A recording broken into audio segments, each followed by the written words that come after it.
అభివృద్ధిని అడ్డుకోవడమే YSR Congress party లక్షణమని Chittoor MLA Gurazala Jaganmohan ఆరోపించారు. మంగళవారం సాయంత్రం చిత్తూరు ఎమ్మెల్యే స్థానిక లక్ష్మీనగర్ కాలనీలోని తన నివాసంలో మీడియాతో మాట్లాడారు. ఈ సందర్భంగా గురజాల జగన్మోహన్ మాట్లాడుతూ వైకాపా ప్రభుత్వ హయాంలో పూర్తిగా అవినీతి అక్రమాలతో సాగిందన్నారు. ఇటీవల చంద్రబాబు, లోకేష్పై ఆరోపణలు చేసిన మాజీ మంత్రి అంబటి రాంబాబు తాను 5 ఏళ్ల పాటు పనిచేసిన శాఖలో ఏమాత్రం అభివృద్ధి జరగలేదన్నారు.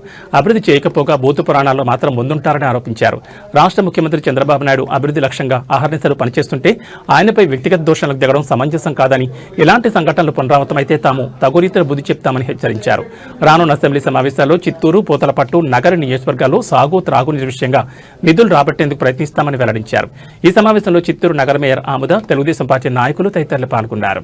సీమకు 5 ఏళ్ల పాటు తీరని ద్రోహం చేసిన జగన్మోహన్ రెడ్డి నేడు దీక్ష పేరుతో డ్రామాలకు తెరతీస్తున్నారు. ఇది అక్షర సత్యం. ఎందుకంటే వారు ముఖ్యమంత్రిగా ఉన్న 5 ఏళ్ళు అంటే వారి రాజకీయం ఎలా ఉంటుందనే దీనికి ఒక చిన్న ఎగ్జాంపుల్ చెప్తాను. 2019 తెలుగుదేశం పార్టీ అధికారంలో ఉన్నప్పుడు వారి బాబాయ్ వివేకానందరెడ్డిని హత్య చేస్తే ఆనాటి బీజేపీ ప్రభుత్వాన్ని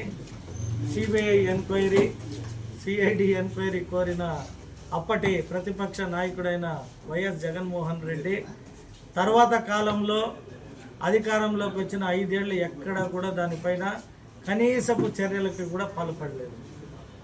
మళ్ళీ ఇప్పుడు మేము అధికారంలోకి రాగానే ఇప్పుడు నమస్కారాలు పత్రికేయ మిత్రులకి, మీడియా మిత్రులందరికీ. గడిచిన 2-3 రోజులు కొన్ని అనివార్య కారణాల వల్ల నేను ఊర్లో లేదు కాబట్టి రాష్ట్రంలో జరిగిన రాంబాబు ఎపిసోడ్ అంటే మన ఆంధ్ర రాష్ట్రంలో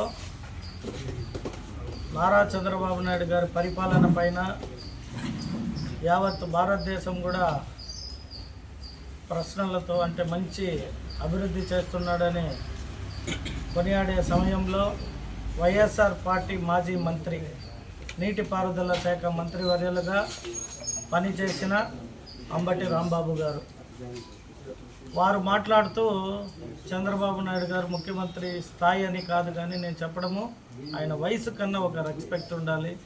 ఈ ఆంధ్ర ఉమ్మడి రాష్ట్రానికి, విడిపోయిన ఆంధ్ర రాష్ట్రానికి ఏకైక వ్యక్తి 2+2 అంటే 4వసారి ముఖ్యమంత్రిగా పనిచేసే వ్యక్తిని 48 సంవత్సరాలు సుదీర్ఘ రాజకీయాల్లో ఒక మంచి పేరు తెచ్చుకున్న నాయకుడిగా ఆయనని ఏది పడితే అది ఎంతకంటే అంతకి మాట్లాడడం యావత్ ఆంధ్ర రాష్ట్ర ప్రజలు చూశారు. పడమ మొగుడు రా, వీడురా, వాడురా అనే ఆ లాంగ్వేజే వింటే రాజకీయాల్లో ఉండడానికి కూడా చాలా బాధాకరము. సొసైటీ చాలా మెచ్యూర్డ్ అనే భావంతో మేమున్నాము. ప్రజలన్నీ కూడా గమనిస్తుంటారు. గతంలో వైఎస్ జగన్మోహన్ రెడ్డి గారి భార్య అయిన భారతి రెడ్డి గారిని సోషల్ మీడియాలో కిరణ్ అనే వ్యక్తి టీడీపీకి ఒక sympathiser, he is not a party leader or member కూడా కాదు, కానీ ఆవిడ పైన ఏదో సోషల్ మీడియాలో 2 మాటలు మాట్లాడిన తక్షణం మా ముఖ్యమంత్రి కావచ్చు, మా ప్రభుత్వం కావచ్చు అతన్ని అరెస్ట్ చేసి, ఎవరైనా కావచ్చు స్త్రీల పట్ల అసభ్యంగా మాట్లాడిన, ఎంత కంట్రోల్ చేసినా ఆ ఒక అభిమానం ముందర సరిపోలేదు. కాబట్టి అయితే ఎక్కడ కూడా ఇక్కడ మా యువ నాయకుడు నారా లోకేష్ గారు కానీ, చంద్రబాబు నాయుడు గారు కానీ ఎక్కడ కూడా ఇటువంటి వాటిని ఎంకరేజ్ చేయరు. నేను ఒక తెలుగుదేశం పార్టీ ఎమ్మెల్యేగా నా అనుభవం చెప్తున్నాను. మేము ఏదైనా అడిగినప్పుడు, ఏదైనా కంప్లైంట్స్ చెప్తే కూడా మా నాయకుడు ఒకటే చెప్తారు, మీరు వారితో సర్దుకొని పని చేయించుకోవాలి తప్పితే ఇతను పోతే ఇంకొకటి పోతే ఇంకొకటి వస్తూనే ఉంటాడు. ప్రతి ఒక్కడి పైన కంప్లైంట్ తెస్తే మనం చేయలేం కదమ్మా, మనం పని చేసే వారిని మార్చుకొని పని చేసుకోవాలని నచ్చజెప్తాడు తప్పితే చెప్పిన తక్షణం రియాక్ట్ అయ్యి అలవాట్లేదు. ఎందుకంటే వారి అనుభవం. సో 47-48 సంవత్సరాల రాజకీయ అనుభవం కాబట్టి మా పార్టీని చాలా క్రమశిక్షణతో తీసుకుపోయే వ్యక్తిగా మా ముఖ్యమంత్రి గారిని యావత్ ఆంధ్ర రాష్ట్రమే కాదు, రెండోది వారిని అరెస్ట్ చేసినప్పుడు ఒక ఆంధ్ర రాష్ట్రంలో ఎక్కడ రియాక్ట్ కాలే, యావత్ దేశము ప్రపంచం కూడా రియాక్ట్ అయ్యింది.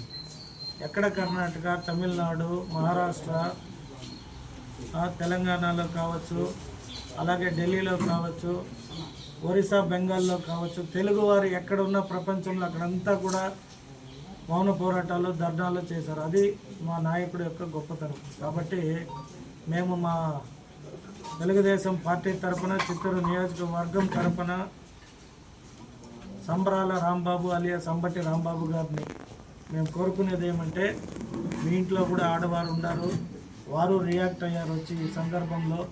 మీరు మాట్లాడిన మాటలకి పాపం ఇంట్లో ఆడవాళ్ళ పైన జరిగిన ఈ సన్నివేశాలన్నీ కూడా మాకు బాధాకరమే. అయితే మీరు కంట్రోల్ ఎప్పుడు తప్పై బిహేవ్ చేస్తారో, ప్రజలు అవుట్ ఆఫ్ ఆర్డర్ పోయినప్పుడు ప్రభుత్వం కానీ మేము కానీ నాయకులు ఏమీ చేయలేము. కాబట్టి ఇకనైనా వైఎస్ఆర్సీపీ నాయకులందరినీ నేను కోరుకునేది ఏమంటే, సమాజంలో వారి స్థాయికి తగిన గౌరవాన్ని ఇస్తూ, అంటే విమర్శల ప్రతి కూడా ఏ రోజు వారిపైన నేను కక్ష కానీ వారిపైన కేసులు కానీ ఎటువంటి గొడవలకి ఎవరిని ప్రోత్సహించలేదు. అంటే మీరు చూసుంటారు, గెలిచిన కొత్తల్లో ఎక్కడ కూడా అందరికీ ఒకటే చెప్పేవాడిని, మన ప్రభుత్వం మన అధినాయకుడు చెప్పింది మనం వినాలి, చేయాలి, సమాజం గర్వించే మంచి నాయకుడిగా ఎదగాలి అంటే వాళ్ళు ఏదో గలాటలు చేశారని మేము చేయాలని చేయకూడదు అని చెప్పి అందరినీ నిబద్ధతతో చిత్తూరు నియోజకవర్గ నాయకులందరికీ కూడా మా అధినాయకుడి పట్ల, మా పార్టీ పట్ల, ప్రభుత్వం పట్ల కూడా చెప్పి ఎవరిని ఎక్కడ ప్రోత్సహించలేదు. వారు ఇప్పుడు ఉన్నది 11 మంది. ఆ 11 మందిలో కూడా ఇటువంటి వ్యక్తులు మాట్లాడి ఒక ఆంధ్ర రాష్ట్రానికి, ఆంధ్ర రాష్ట్ర ప్రభుత్వానికి వచ్చే ఇన్వెస్టర్స్ని, పారిశ్రామికవేత్తల్ని భయపెట్టి తరమడమే వాళ్ళ ఏకైక లక్ష్యం. ఎందుకంటే వాళ్ళు ఏది చేయలేదు. వాళ్ళు చేయపోగా చేసేవారికి భయాలు క్రియేట్ చేసి ఎవరిని కూడా పెట్టుబడులు పెట్టడానికి, ఆంధ్ర అంటే భయపడిపోవాలి, ఆంధ్రాలో 2 పార్టీలు గొడవలు ఉన్నాయి, ఫ్యాక్షనిజంగా ఉంది, అక్కడ మనం పోకూడదు, పెట్టుబడులు పెట్టకూడదు అనే విధంగా ఆ పార్టీ అధినేత, ఆ పార్టీ ప్రవర్తిస్తుంది. అది ప్రజలు కూడా గమనిస్తున్నారు. అక్కడ ఎక్కడ ఏమీ లేదు. వాళ్ళంతటా వాళ్ళే పెట్రోల్ బాంబులు, వాళ్ళంతటా వాళ్ళే గొడవలు చేసుకునేది. వాస్తవంగా చంద్రబాబు నాయుడు గారు ఆ రోజు కుప్పం పర్యటనలో ఉన్నారు. సాక్షాత్తు మా భువనమ్మని ఎన్నో మాటలు మాట్లాడారు. మా చంద్రబాబు నాయుడు గారు ఎక్కడ కూడా రియాక్ట్ అవ్వమని కానీ రియాక్ట్ అవ్వరు. ఆయన ఒకటే చెప్తుంటాడు, మనము పరిపాలన, ప్రజలు మనకు అవకాశం ఇచ్చింది పని చేయడానికి తప్పితే ఇటువంటి పని చేయడానికి కాదు అని పదే పదే ఎప్పుడు కూడా మేము మా పార్టీ మీటింగ్లలో మాకు మా అధినాయకుడు సూచిస్తూ ఉంటారు. కాబట్టి ఇక రాంబాబు గారి గురించి ఎంత మాట్లాడుకున్నా, మా సినిమాలో నాగార్జున చెప్పినట్టు చెప్పాడు, పలానా రోజుకి పోలవరం అయిపోతుంది, అగో చూసుకోండి అని సినిమా డైలాగ్లో, సినిమాలో డ్యాన్స్లు వేసినట్టు సంక్రాంతి సంబరాల రాంబాబు అని ఆయనకి పేరు కూడా. కాబట్టి ఎక్కువగా అటువంటి వ్యక్తి గురించి మాట్లాడడం కూడా నాకు ఇష్టం లేదు. కాకపోతే